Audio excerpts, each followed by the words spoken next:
Hi, this is Brennan Davis from Bedrock Games and the Bedrock blog, and today I want to talk about a Wuxia novel called The 11th Son by Gulong. I also want to talk about a film that's based on the book, but I've been talking about this book for a while now, and I thought I'd reread it and give it do a video post on it. It's this is the cover. It's translated by Rebecca Este into English. I think it came out in the early 2000s in English, and it came out in Mandarin in like the early 70s. It's a really great book. It's only about 366 pages. It's a really easy read. I enjoyed it a lot, and I really liked it just is a great way to if you watch wuxia movies to get exposed to some of the source material. There are other wuxia books that have been translated into English. This is my favorite one that I've encountered. I just think it sounds the best. It flows good, and I think it does a great job of translating some of the concepts. They get into stuff like the martial world and the martial order, so sort of like Wu Lin and Jiang Hu, and it's just got a great array of characters, all kinds of exciting plot developments, wonderful martial arts sequences, and a really fun and over the top, climax at the end. So it is the first book in a series, and unfortunately the sequel is not translated into English, and so I'm not entirely sure what happens next. I'm hoping that it gets translated into English because I've been eager to find out for a while now, but I just really haven't been able to find a good online translation, and like I said, there's no official translation. There's also a movie by Choi Yuen called The Swordsman and the Enchantress. It's based on the book. It's really good. I liked it. I think if you read the book, you'll understand it more. It does make some changes because they have to account for the space. Like this is a 366 pages and like an hour and a half. So some of the characters get a little bit less treatment in the movie, and they take some strong creative liberties at the end. It's possible that they're not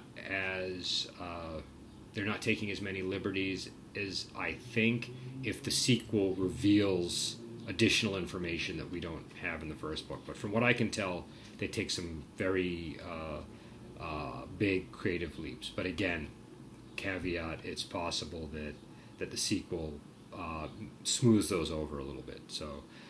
But it's a great movie. It's a beautiful movie. I've spoken about Choi Yuen before, and he just paints on the screen like his movies look like paintings. So I think this is a really great example of his work, and it's got some great martial arts action in it, great sets, great costumes, great locations, and if you read the book before you watch the movie, I think it'll be a great experience because a lot of times if you're an American, you only get to watch the movies. You might occasionally get to read the books, and so I think it's always good if you can find the book to read the book, then watch some of the movies that are based on the book, and it'll give you just a deeper appreciation for what the movie's trying to do. Some of the stuff that maybe isn't quite as clear on first viewing of the movie, you have a better understanding of. It's sort of like if you watch, if you see like Lord of the Rings, then you watch the Lord of the Rings movie. You know the background material a little bit better. It's easier to follow along with the film as the plot develops. And I think even more so for wuxia films because they tend to be short, and so they pack a lot of storyline into that time. And sometimes I think they assume some knowledge of the source material, so it just makes it easier if you have a chance to read these books. And this one, it's a great translation. I really enjoyed it. I've read it multiple times. I reread it for this review. I think I enjoyed it even more. This is probably my third time reading the book, and I think I enjoyed it even more on my third time. I don't want to give too much of the plot away, but it's basically about a lone swordsman who's kind of a drifter, and he doesn't have the best standing in the martial world. People think he's a bandit. They say all kinds of horrible things about him. He ends up having sort of falling into a situation where he has to protect a woman named Lady Shen, and then he finds himself in a love triangle between her and her husband Lian Chengbi, and her husband is part of a group called the Six Ideal Gentlemen, and it's sort of through that the prism of that relationship that the theme of sort of hypocrisy is explored, and the book is all about hypocrisy and just how these ideal gentlemen are not at all what they seem. Again, I won't give away too much, but that's really sort of the heart of the book. There's also other characters that are really important, like Miss Fang, who's kind of like she's sort of like the female counterpart to Zhao. She's his friend, and she spends a lot of time with him in the beginning of the book, and then she reappears later at the end of the book, and you can almost say she's like his sworn sister, and she's just this, I don't know, like Zhao is this really sort of stubborn, chivalrous but cold character who doesn't really have time for the niceties of the martial world, and Miss Fang is this woman who just kind of does what she wants. She wants to sleep with men. She sleeps with men. She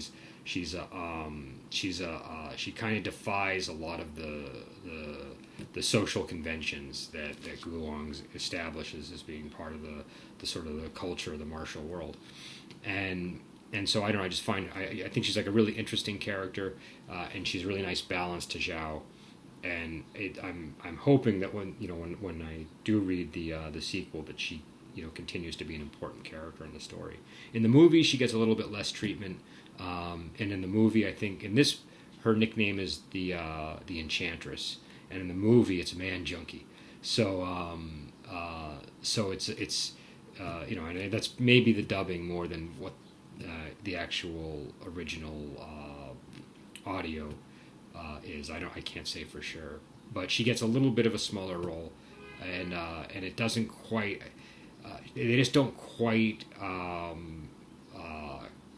don't know. They don't give her quite the shape that I think she has in the book. In the book, she's a really interesting character, and she's kind of what brings Zhao into his adventure. She's sort of like the catalyst. And it's interesting watching them sort of both go on their respective paths over the course of the book. Now so most of the book is just Zhao sort of on the run, trying to protect Lady Shen and having to deal with people that are attacking them, and like half the time he's wounded, so he has to rely on clever tactics and stuff, which is kind of interesting. And by the end, they find themselves at this house called Doll Manor. And again, I won't give it away, but I think it's just one of the more interesting and fun and just wild locations that I've seen in a book. And I like the way he does it. I feel like Gulong just kind of takes chances with stuff. And it reminds me a lot, like if you've ever been in a D&D campaign, like late at night where the DM just throws stuff out there. There's kind of that element to it, but it's done in a really, really cool and interesting way.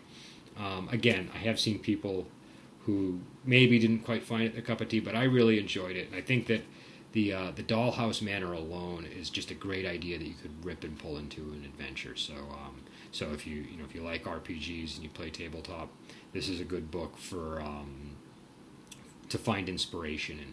It's also just great, like again, I can't understate the number of the number of characters and that he describes in very vivid, stark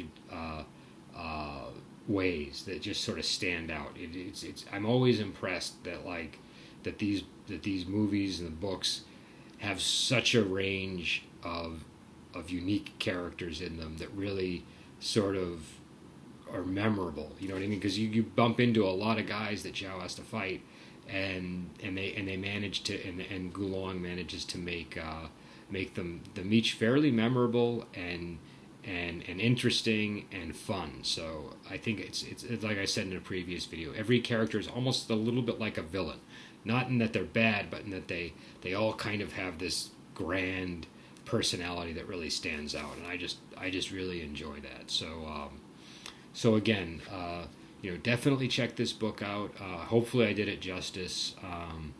I did another video last night, but it was raining and I had to redo today. So I'm hoping that I covered all the ground that I covered in that video. But as always, it's possible I missed something. So feel free to put your comments in the below, and definitely consider watching the movie and reading the book. I think that this is a really great pairing. And I think that if you've only watched movies, it's a good idea to pick up a book and check it out. You don't have to learn Mandarin to read all the original Wuxia books. I certainly haven't, but this helped me a lot with just wrapping my head around the genre and really seeing how something goes from being a book to being a movie. It's a little hard to explain, but it just made things click a little more for me, and I was really surprised when I found it, because I think I probably first read this in maybe 2012 or so, maybe it was 2011, but it wasn't that long ago, and it had already been out for a while, and it really just it improved my my viewing a lot, of not just of this movie but of other movies. So I do highly recommend this one.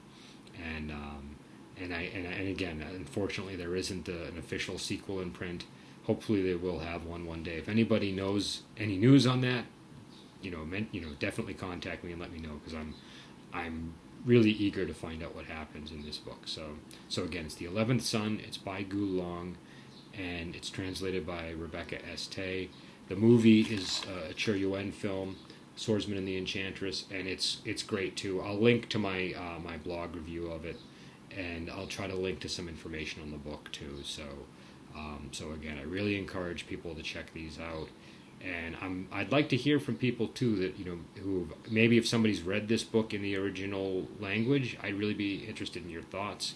If you've read the sequel, definitely contact me, because I got all kinds of questions. So I will. I might do. There are some other books translated into English, so maybe I'll do some other reviews of Wuxia novels. And if not, I might talk about some of the ways that you can go about finding out about the books if you can't get the translation. So anyways, I will talk to you later, and have a good day.